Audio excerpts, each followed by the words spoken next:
When you hear the word hacker, what comes to mind? For many, it's a shadowy figure in a dark room, furiously typing on a glowing keyboard. The classic image is a person in a hoodie, surrounded by screens filled with green text, breaking into secret government files or stealing money from a bank. This picture, painted by movies and news stories, is both dramatic and, honestly, a little bit scary. It suggests that all hackers are bad guys, digital thieves lurking in the corners of the internet waiting to cause trouble. This idea isn't entirely wrong, but it's only one small part of a much bigger, more complex story. The truth is, hacking is simply the act of finding and using a clever or unexpected way to get a computer system to do something it wasn't originally designed to do. The motivations behind hacking are as varied as the people who do it. Some hackers, often called black hats, are driven by money, fame, or a desire to create chaos. They are the digital burglars of our time, breaking into systems to steal credit card numbers, personal information, or company secrets. They might lock up your files and demand a ransom to give them back. Others hack for political reasons, using their skills to protest or expose what they see as wrongdoing. But not all hacking is done with bad intentions. Some people are just curious. So, if the bad guys are black hats, what do we call the good guys? In the world of cybersecurity, they are known as ethical hackers, or more simply, white hats. These are the digital heroes of our story. An ethical hacker is a computer security expert who specializes in testing the security of an organization's computer systems. They do this by trying to break in just like a malicious hacker would. The crucial difference is permission. Ethical hackers are always invited. They are hired by companies to find security holes before the real criminals do. They are the digital equivalent of a security guard who patrols a building at night, checking every door, checking every window to make sure they are locked tight. The goal of an ethical hacker is not to steal information, not to cause damage, not to disrupt services. Their mission is to improve security. After they finish, they provide a detailed report to the company. This report is like a map of weaknesses they found. The journey of an ethical hacker doesn't begin with a single line of code or a clever trick. It starts with a conversation and a contract. This is the most important step, and it's what separates a white hat from a black hat. Before they even think about touching a company's network, an ethical hacker must get explicit, written permission. This isn't just a friendly handshake or a verbal agreement, it's a formal document that outlines exactly what they are allowed to do. This contract, often called a scope of work or rules of engagement, is like getting the keys to a building from the owner, along with a map showing which doors you are allowed to try and open. This document is incredibly detailed. It specifies which computer systems, networks, applications are in scope, meaning which ones are fair game for testing. It also clearly states what is out of scope. For example, a company might say, "You can try to hack our public website, but you must not touch the live customer database that is actively being used." This is to prevent any accidental disruption to the business. The contract also defines the timeline for the test, the methods that can be used, and how the findings should be reported.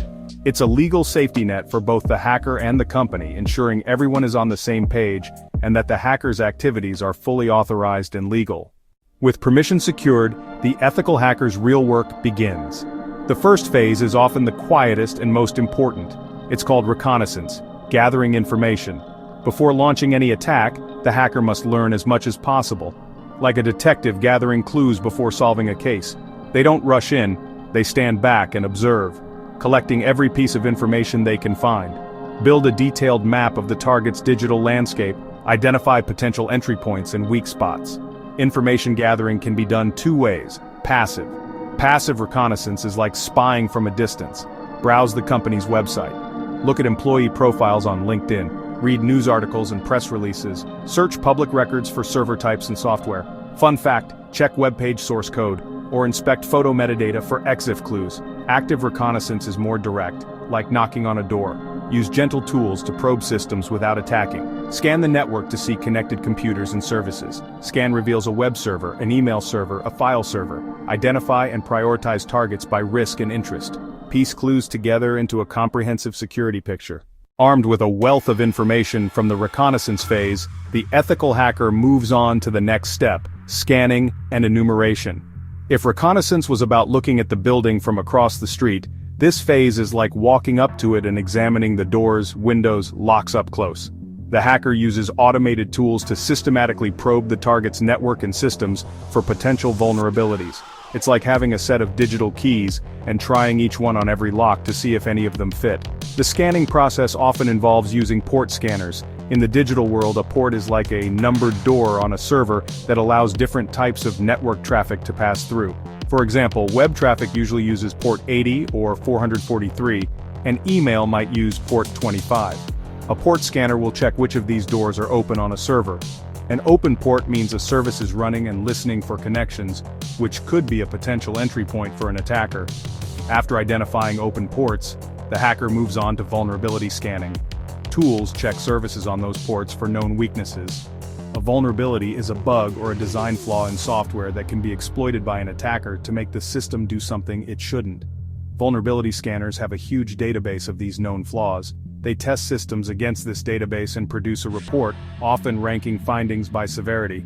This phase is all about identifying attack vectors. The ethical hacker isn't actually trying to break in yet, they are meticulously cataloging every potential weakness. For example, a web server might be running an old version known to be vulnerable to a specific type of attack. The hacker now knows not just that there is a door, but that they have a specific key likely to open it. This is the moment everyone thinks of when they imagine hacking. After all the planning, information gathering, scanning, it's time to actually try and break in. This phase is called gaining access. Exploitation. The goal: use a discovered vulnerability to get a foothold inside the target's network or system, like finding an unlocked window and climbing through it. The hacker is no longer an outside observer, now an intruder, a friendly one, on the inside. Methods vary. Try a weak password found in Recon, use an exploit tool or custom script, send a crafted request to trick a web server, or use social engineering like phishing to capture credentials. Let me tell you a story about a white hat hacker named Alex. Alex was hired by a large online retail company, ShopSafe, proud of its high-tech security systems, expensive firewalls, complex intrusion detection systems, a team of smart security professionals. They hired Alex almost as a formality. Alex's contract was clear: find a way to access the customer database but do not copy or damage the data. Alex began with quiet reconnaissance. Instead of attacking servers, Alex focused on people. In one photo, an employee's ID badge was visible. By zooming the high-resolution photo, Alex could read the name and see the badge design.